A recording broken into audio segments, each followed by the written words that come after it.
News 81కు స్వాగతం. జగిత్యాల జిల్లా కేంద్రంలోని వాణినగర్లో గల భారతి కాన్సెప్ట్ హై స్కూల్లో గణిత శాస్త్రవేత్త శ్రీ శ్రీనివాస రామానుజన్ జయంతి సందర్భంగా చిత్రలేఖ ప్రదర్శన ఏర్పాటు చేశారు. ఈ ప్రదర్శనలో చిన్నారులు తమ ప్రతిభను కనబరిచారు.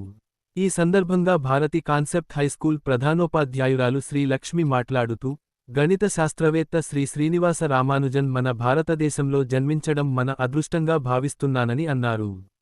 ఈ సందర్భంగా సామాజిక కార్యకర్త తవుటు రామచంద్రం మాట్లాడుతూ, తమిళనాడులో ఒక పేద కుటుంబంలో జన్మించిన శ్రీనివాస రామానుజన్, ఏ డిగ్రీలు లేకపోయినా గణితశాస్త్రంలో ప్రపంచంలోనే కొనియాడదగిన ప్రతిభను వారి సొంతం చేసుకున్న శ్రీనివాస రామానుజన్ ప్రపంచ ప్రజలందరికీ స్ఫూర్తిదాయకమని అన్నారు.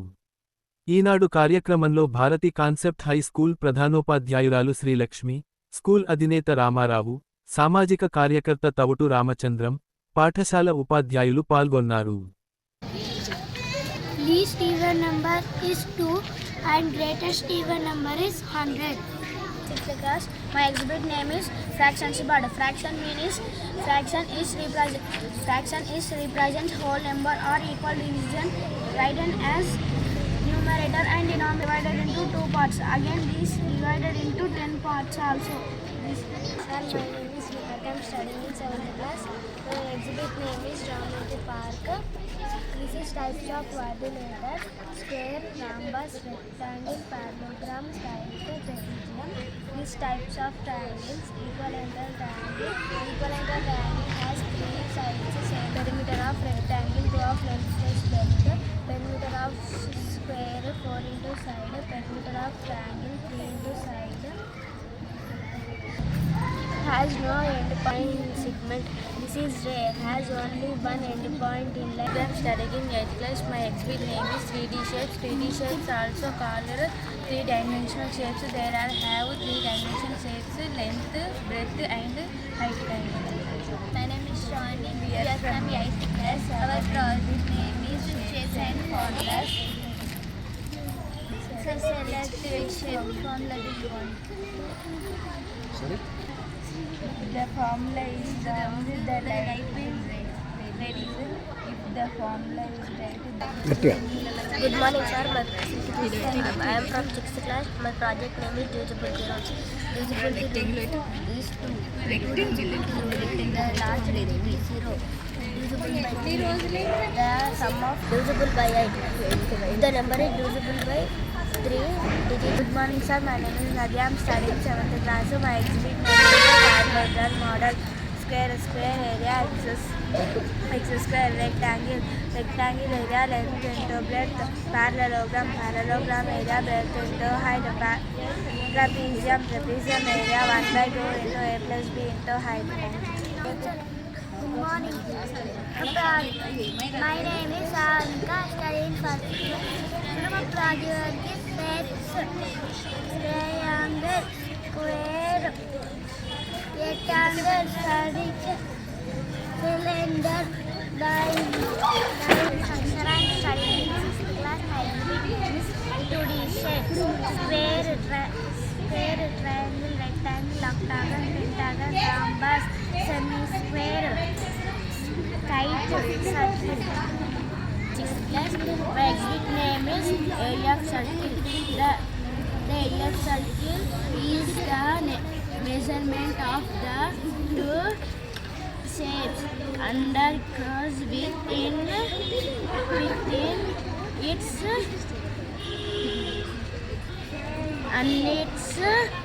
dot can first. Good morning, sir. My name is Suresh. I am studying in 5th class. My exhibit name is measurement part. Road, we can check meters and kilometers. Solid, we can check mls. Balance, we can check grams and kgs.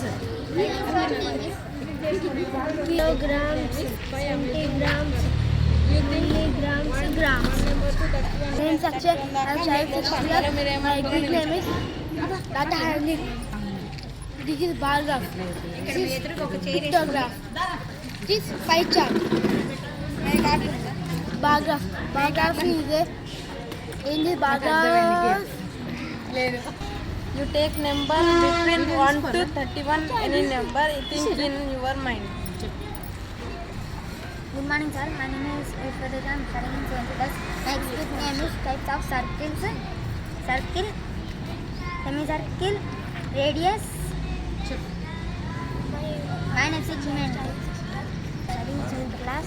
My exhibit name is 3 factors of 72. 72 branches.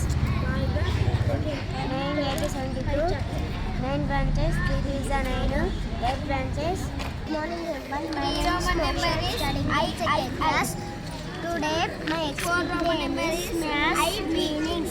5 for memory. A for accuracy. T for talent. H for hard work. Studying in 4th class. Today, I am explain addition well.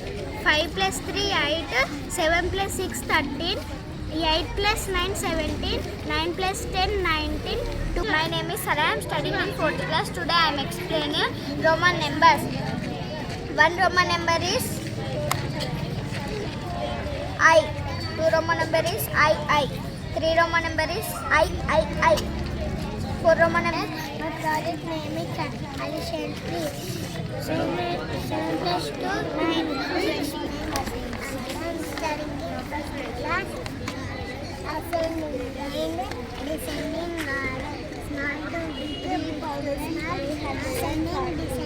Good morning, sir. I am studying in 4th class. My name is Sarika. Place value chart. Class.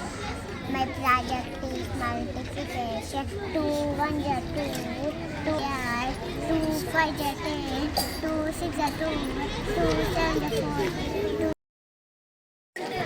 4 multiplies 0 are even numbers. 3 loot sum of the all digits divisible by 3. 4 the last two digits.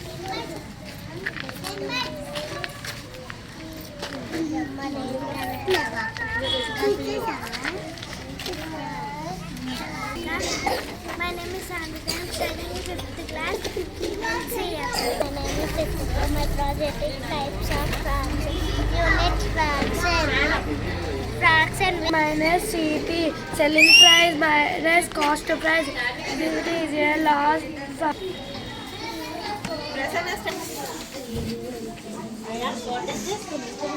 2 4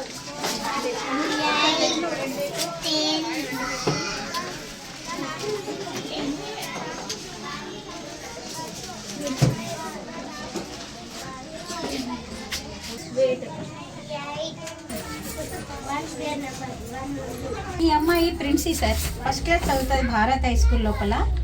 ఈ అమ్మాయి తన own టాలెంటెడ్గా ఈ చిత్రలేఖనం చేసింది. నిన్న నేనేమనుకున్నా అంటే ఈ అమ్మాయి ఏదో గీస్తున్నది పిచ్చి గీతలు అనుకున్నాను. కానీ ఈ అమ్మాయి తన థాట్స్ని ఆ బుక్లో పెడుతుంటే ఇదేంటి అని చెప్పి అడిగితే మేడం నాకు నచ్చింది, ఇది రాస్తున్నా మేడం అని అంది. చాలా వండర్ అనిపించింది నాకు ఈ అమ్మాయిని చూస్తే. తనలో ఉన్న ఈ క్రియేటివ్ని దాచుకుంటుంది ఎవరికి చెప్పకుండా.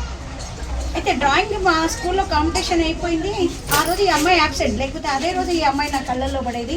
నిన్న అనుకోకుండా ఈ అమ్మాయి నా కళ్ళల్లో పడింది. తనలో ఉన్న క్రియేటివ్ని చూడండి సార్, ఎంత బాగుంటుందంటే ఆ థాట్స్ వండర్ఫుల్. చూడండి సార్ ఎంత చక్కటి, అంటే ఇలాంటి పిల్లలు మన జాతి సంపద అయిపోతుందని నా ఉద్దేశం సార్. ఎందుకంటే ఇంత చక్కటి క్రియేటివ్నెస్ వర్క్ అమ్మాయి ట్యాగ్ చూడలేకపోయానా నా బిజీ షెడ్యూల్లో ఈ అమ్మాయిని దాచిందా అని చాలా ఒక క్షణం బాధ అనిపించింది. అందుకే ఈరోజు అమ్మాయిని ఖచ్చితంగా తీసుకురా. అందరికీ శుభోదయం. భారత్ హై స్కూల్లో ఈరోజు జరుగుతున్న మ్యాథమెటిక్స్ డే డిసెంబర్ 22 నాడు ప్రతి సంవత్సరం మా పాఠశాలలో జరుపుకుంటాము. దానికి సహకరిస్తున్న పెద్దలు, పేరెంట్స్ మరియు పోషకులు, మా టీచర్స్, ముఖ్యంగా మా టీచర్స్ యొక్క శ్రమ ఇందులో చాలా అధికంగా ఉంది. మేనేజ్మెంట్ నుండి వారందరికీ కూడా ధన్యవాదాలు. రామానుజన్ లాంటి గొప్పనైన మ్యాథమెటిక్స్ మన భారతదేశంలో జన్మించడం మనకు గర్వకారణం. ఈ భారతదేశంలో ఇప్పటి నుండే కాదు, సనాతనం నుండి కూడా భారతదేశం లోపల ఎందరో మహానుభావులు భారతదేశ ఖ్యాతిని దశ దిశలా వ్యాపింపజేశారు. అందులో మనకి ఇదేమంటారు వరహమిహిరుడు, చాణక్యుడు, చాలామంది ఇంకా భారతదేశంలో ఉండే ఎంతోమంది మహానుభావులు మ్యాథమెటిక్స్ని జీరో నుండి ఏ విధంగా భౌగోళికమైన పరిస్థితులు అంతరిక్షంలో ఉండే అంతరిక్ష కొలతలను కూడా మనకు స్పష్టంగా పంచాంగం ద్వారా మనకు నేర్పించారు. ఈ పంచాంగంలో జరిగే ప్రతి అక్షరం కూడా భారతదేశంలో ఉండే ఎంతోమంది మేధావుల సంపత్తితో మనకి ఈ దేశంలో మన దేశాన్ని ఏ విధంగా సంఖ్యాశాస్త్రంతో నడిపించారన్నది మనకి కౌరవ మహాభారత అక్షరులను మనకు స్పష్టంగా తెలుస్తున్నది. అంటే దేశం లోపల మ్యాథమెటిక్స్కి ప్రతి క్షణం మనిషి నిజ జీవితంలో అది చదువుకున్నవాడు కానీ చదువుకోనివాడు కానీ ప్రతి క్షణం మనకి అవసరమే. ఒక లెక్క అనేది ప్రతి క్షణం మనతో ఉంటుంది. ఇలాంటి అవకాశాన్ని మేము అడగగానే పేరెంట్స్ అందరూ కూడా సహకరించి విత్ ఇన్ షార్ట్ పీరియడ్ లోపల మేము 2 or 1 day లోపల డిసైడ్ చేసుకున్నాము. ఆ 1 or 2 days లోపల వచ్చిన 45 ఎగ్జిబిట్స్ని చూసి నాకేదో ఇంత నా పాఠశాల చూసుకుంటే గర్వంగా అనిపించింది సార్. అయితే ఈ పేరెంట్స్ అడగగానే మేమున్నామంటూ ముందుకు రావడం ముందు ఫస్ట్ వాళ్ళందరికీ అభినందనలు. దానికోసం మా టీచర్లు పిల్లలను మొదటి నుండే మోటివేట్ చేసి, అంటే ఇక్కడ నవోదయ కోచింగ్ ఇప్పించుకోవడం కానీ, సైనిక్ పాఠశాల లోపల కోచింగ్ ఎలాంటి ఫీజులు లేకుండా మేము కోచింగ్ ఇప్పించుకొని ఉండడం వల్ల ఈ విధమైన రిజల్ట్ ఇవ్వగలిగామని చెప్పి నేను గంట అనేది చాలా గొప్పనైన పేరు పెట్టుకొని ఇలాంటి విద్యార్థులను తీర్చిదిద్దుతున్న విద్యార్థులకి, టీచర్స్కి, పోషకులకి అందరికీ నా హృదయపూర్వక అభినందనలు, కృతజ్ఞతలు. ఈరోజు గణిత శాస్త్ర దినోత్సవం సందర్భంగా స్థానిక జిల్లా కేంద్రంలోని భారత స్కూల్లో సైన్స్ ఫెయిర్ ఏర్పాటు చేయడం జరిగింది. గణిత శాస్త్ర పితామహుడు శ్రీ శ్రీనివాస రామానుజన్ జయంతిని పురస్కరించుకొని ప్రతి సంవత్సరం డిసెంబర్ 22 రోజు సైన్స్ ఫెయిర్ ఏర్పాటు చేయడం ఆనవాయితీగా వస్తుంది. కానీ ఈ మధ్యకాలంలో ఎవరు దీన్ని పట్టించుకోకపోవడం వల్ల చాలామంది పిల్లలు కూడా నిరుత్సాహానికి గురవుతున్నారు. అందులో భారతీయ స్కూల్ మేడం సార్ గారు కూడా శ్రద్ధ వహించి పిల్లలను ప్రోత్సహించడానికి ఈ విధమైన సైన్స్ ఫెయిర్ ఏర్పాటు చేయడం జరిగింది. పిల్లల్లో సృజనాత్మకత వెలికి తీయాలంటే ఇలాంటి సైన్స్ ఫెయిర్ ఎంతైనా అవసరం. ఎందుకంటే వారి ఒక అమ్మాయి ఒక గుర్తింపు ఎట్లా వచ్చిందంటే ఆమె ఎన్ని వేసిందంటే ఆర్థిక పెయింట్స్ చిత్రాలు చూస్తే నిజంగా అభ్రం అనిపిస్తుంది. ఇంత చిన్న వయసులో ఇంత మంచి పెయింట్స్ చేస్తున్నారంటే ఈ కళను ప్రోత్సహిస్తున్న ఈ భారతీయ స్కూల్ వాళ్ళని నేను తప్పకుండా అభినందించి తీరాలి. అలాగే శ్రీనివాస రామానుజన్ గారు ఒక పేద కుటుంబంలో పుట్టినా, వారికి డిగ్రీ లేకపోయినా, చదువు చక్కగా లేకపోయినా ప్రపంచంలోనే ఒక మేధావిగా వారు గుర్తింపబడ్డారు. ఆనాటి శ్రీనివాస రామానుజన్ నిజంగా చాలా గొప్ప వ్యక్తి. చిన్న వయసులోనే వారు పరమపదించడం శోచనీయం. అలాంటి విజ్ఞులు ఉన్నంతకాలం మన దేశంలో ఎలాంటి కొదవ ఉండదు విజ్ఞానానికి. అలాంటి సైన్స్లో ప్రతిభ కనవలసిన శ్రీనివాస రామానుజన్ మన మధ్య లేకపోయినా వారి జ్ఞాపకాలు ఎప్పటికీ మనకు ఉంటాయి. వారు గణిత శాస్త్రంలో, సంఖ్యాశాస్త్రంలో వారు సాధించిన ప్రగతి నిజంగా అభినందనీయం. ఇంత చక్కని కార్యక్రమాన్ని భారతీయ స్కూల్లో శ్రీలక్ష్మి మేడం గారు నిర్వహించడం అభినందనీయం. ఈ సందర్భంగా పెయింట్ వేసిన పిల్లలందరినీ, చిత్రాలు వేసిన పిల్లలందరినీ అభినందిస్తూ భారతీయ మేడం గారిని కూడా ఈ సందర్భంగా వారికి కూడా కృతజ్ఞతలు తెలుపుకుంటూ నాకే అవకాశం ఇచ్చింది. Thank you.